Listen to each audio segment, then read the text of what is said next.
चलिए अब हम प्रोटीन्स के स्ट्रक्चर को स्टडी करते हैं।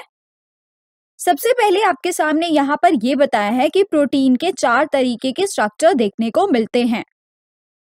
पहला स्ट्रक्चर जो है वो है प्राइमरी स्ट्रक्चर, फिर सेकेंडरी स्ट्रक्चर, इसी तरह हमें टर्शरी और क्वाटरनरी स्ट्रक्चर भी देखने को मिलते हैं। सबसे पहले हम सीखेंगे प्राइमरी स्ट्रक्चर के बारे में। अगर हम बात करें प्राइमरी स्ट्रक्चर की, प्राइमरी स्ट्रक्चर एक लीनियर अमीनो एसिड की चेन होती है जहां पर अमीनो एसिड्स इस प्रोटीन की बैकबोन को फॉर्म करते हैं। यहाँ पर आपके सामने ये प्राइमरी स्ट्रक्चर दिखाया है। और बात करें अगर हम इसके बैकबोन की, तो ये सभी अमीनो एसिड्स पेप्टाइड बॉन्ड से जुड़े हुए हैं और फॉर्म कर रहे हैं एक पूरी पॉलीपेप्टाइड चेन।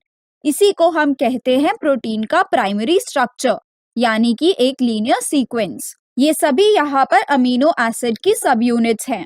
यहाँ पर एक ध्यान देने वाली बात है कि जो भी अमीनो एसिड एकदम लेफ्ट साइड पे प्रेजेंट होता है इस लीनियर सीक्वेंस के, उसे हम कहते हैं लेफ्ट एंड अमीनो एसिड, और साथ ही उसे हम एन टर्मिनल अमीनो एसिड भी कहते हैं।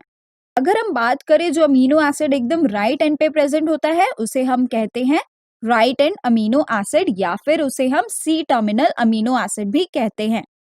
अब हमने इन्हें एन टर्मिनल और सी टर्मिनल क्यों कहा है? क्योंकि जो भी अमीनो एसिड एकदम लेफ्ट एंड पे प्रेजेंट होगा, उसका अमीनो ग्रुप यहाँ पर फ्री रहता है।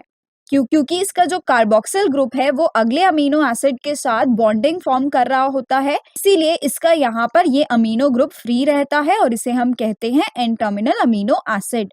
सिमिलरली अगर हम राइट एंड की बात करें तो इसका कार्बोक्सिल ग्रुप यहाँ पर फ्री रहता है और इसीलिए हम इसे कहते हैं सी टर्मिनल अमीनो एसिड। हम बात करते हैं सेकेंडरी स्ट्रक्चर की।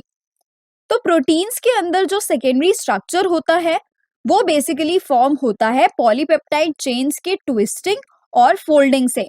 यानी जो पॉलीपेप्टाइड चेन अभी हमने देखी थी वो ट्विस्ट या फिर फोल्ड करके इन स्ट्रक्चर्स को फॉर्म करता है वो। और ये जो सेकेंडरी स्ट्रक्चर्स यहाँ पर रहते हैं वो होती है स्पेशल अरेंजमेंट।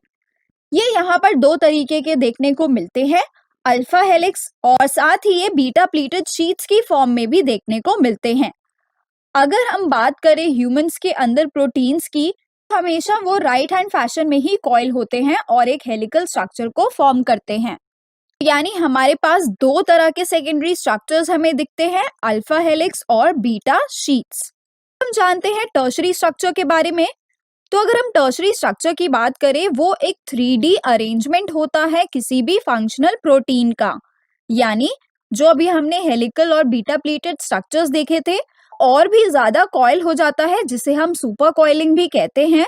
तो ये जो सुपर कॉइल्ड स्ट्रक्चर यहाँ पर फॉर्म होता है एकदम एक वुलन बॉल की तरह, यानी ऊन के गोले की तरह ये एकदम दिखाई देता है, इसे ही हम टर्शरी स्ट्रक्चर कहते हैं।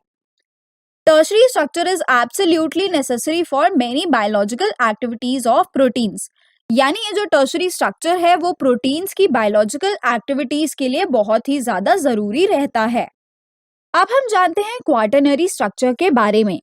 ज्यादातर जो प्रोटीन के स्ट्रक्चर्स होते हैं वो एक ही टाइप की पॉलीपेप्टाइड चेन से बने होते हैं, लेकिन उसके अलावा ऐसे बहुत से प्रोटीन्स होते हैं जो कई सारी पॉलीपेप्टाइड चेन से मिलकर बने होते हैं।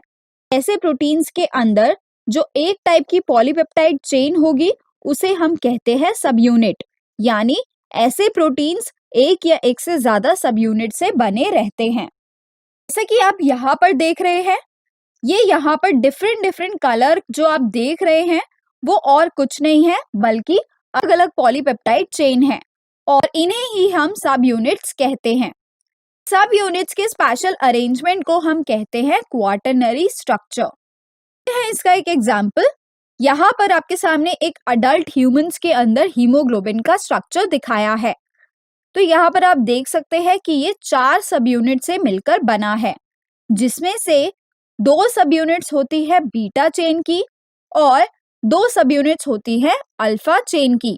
यानी एक अडल्ट ह्यूमन हीमोग्लोबिन के अंदर 4 सब यूनिट्स होती हैं, जिसमें से 2 अल्फा सब यूनिट्स हैं और 2 बीटा सब यूनिट्स हैं।